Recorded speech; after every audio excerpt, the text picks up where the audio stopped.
Hai semua, selamat kembali ke online classroom Cikgu Teo. Dalam video ini kita akan tengok topik 4.5, faktor yang mempengaruhi perkembangan fetus dan bayi. Pertama sekali kita akan tengok keperluan kalori dan nutrien oleh wanita yang hamil. Wanita yang hamil perlu mendapatkan makanan yang berkhasiat dan seimbang. Ini sangat-sangat penting. Dan juga menjaga kesihatannya dengan baik supaya bayi yang dilahirkan adalah sihat.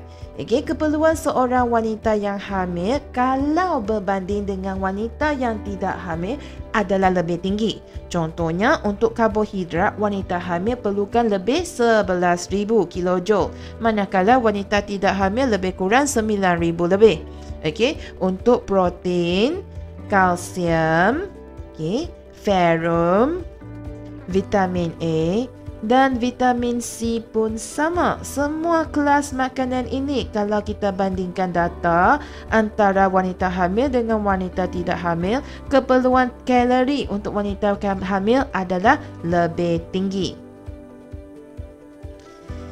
Gizi wanita hamil, gizi maksudnya pemakanan, tabiat pemakanan ataupun pemakanan seorang wanita hamil itu perlu seimbang dan mengandungi lebih banyak karbohidrat, lemak, protein, asid folik, vitamin C, kalsium, fosforus, ferrum dan juga serat. Semua kelas makanan ini memainkan peranan yang sangat penting dan mempunyai fungsi yang berbeza-beza demi kesihatan seorang ibu dan juga bayi.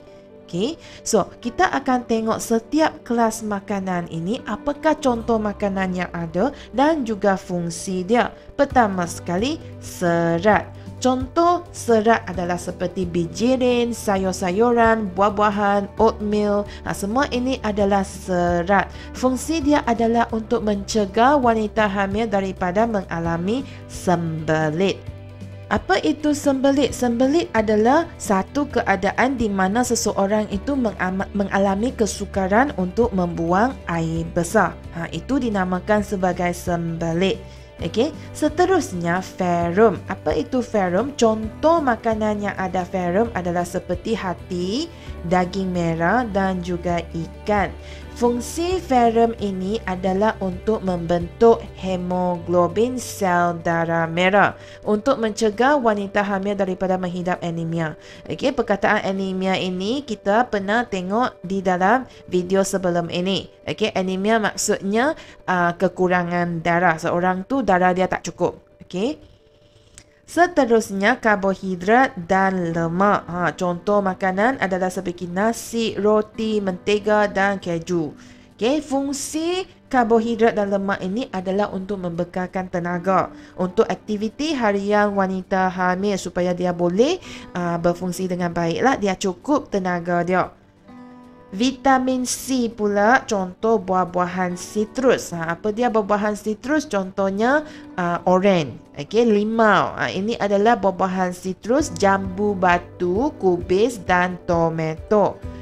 Fungsi dia adalah untuk menyihatkan kulit fetus dan wanita hamil serta mencegah wanita hamil daripada penyakit gusi berdarah. Bila dia gosok gigi tu, kadang-kadang kita akan mengalami gusi berdarah kan? Tahu tempat gusi tak? Gigi awak bertumbuh di atas gusi. Itu adalah gusi awak. So fungsi vitamin C ini bukan sahaja untuk kulit tapi juga untuk mencegah daripada gusi berdarah. Seterusnya, asid folik. Ini sangat-sangat penting. Contoh makanan yang ada asid folik adalah seperti brokoli, bayam, kacang tanah. Asid folik ini sangat penting untuk perkembangan sistem saraf fetus yang sempurna. Seterusnya, protein. Protein ni semua jenis daging adalah protein lah. Daging ayam, daging, ikan dan juga susu dan cheese dan keju. Fungsi dia adalah untuk pertumbuhan sel-sel baharu dalam fetus. Fetus tu tengah berkembang kan? Dia perlu pertumbuhan sel-sel yang baru, sebab tu protein sangat penting. Seterusnya, kalsium dan fosforus. Contohnya ikan bilis, keju dan susu. Fungsi dia adalah untuk pembentukan tulang dan gigi. Okey, so untuk fetus tulang sajalah, belum ada gigi lagi kan. Untuk fetus adalah pembentukan tulang fetus yang sihat. Manakala untuk si ibu, untuk wanita yang hamil adalah untuk memelihara tulang dan juga gigi dia. Okey. Wanita hamil bukan sahaja perlu makanan yang seimbang dan berkhasiat. Okey, beliau juga perlu menjauhi daripada beberapa aktiviti yang boleh mendatangkan kesan yang sangat tidak baik kepada dirinya sendiri dan juga bayi. Contohnya rokok. Okey, kesan rokok terhadap wanita hamil adalah bayi yang dilahirkan berkemungkinan bersaiz kecil dan risiko kematian bayi semasa kelahiran berkemungkinan tinggi. Ini sangat-sangat tidak baik ya. Okey, dan bayi yang dilahirkan berkemungkinan terencah akal dan cacat fizikal. Dan bayi berkemungkinan dilahirkan pramatang. So kita sudah tengok sebelum topik ini perkembangan embrio di dalam kehamilan. Bayi hanya lengkap perkembangan dia pada minggu 38 sampai 40. Kalau seseorang wanita hamil itu merokok, mungkin bayi ini akan dilahirkan sebelum tu. Dinamakan sebagai kelahiran pramatang dan ini sangat bahaya. Okey, keguguran pun mungkin berlaku. Jadi seorang wanita hamil tidak harus merokok. Selepas tu, seseorang wanita yang hamil juga tidak patut minum minuman yang beralkohol. Kenapa? Ini kesan dia. Bayi mungkin akan menghidap sindrom alkohol fetus. Apa dia sindrom alkohol fetus? Ciri-ciri dia seperti dilahirkan dengan berat badan yang sangat kecil. Saiz baby itu sangat kecil lah. Okay, ukuran kepala bersaiz kecil, terencah akal, rupa paras yang cacat. Padah tau kesan dia. Jadi seorang wanita yang hamil perlu menjauhi arak ataupun minuman beralkohol.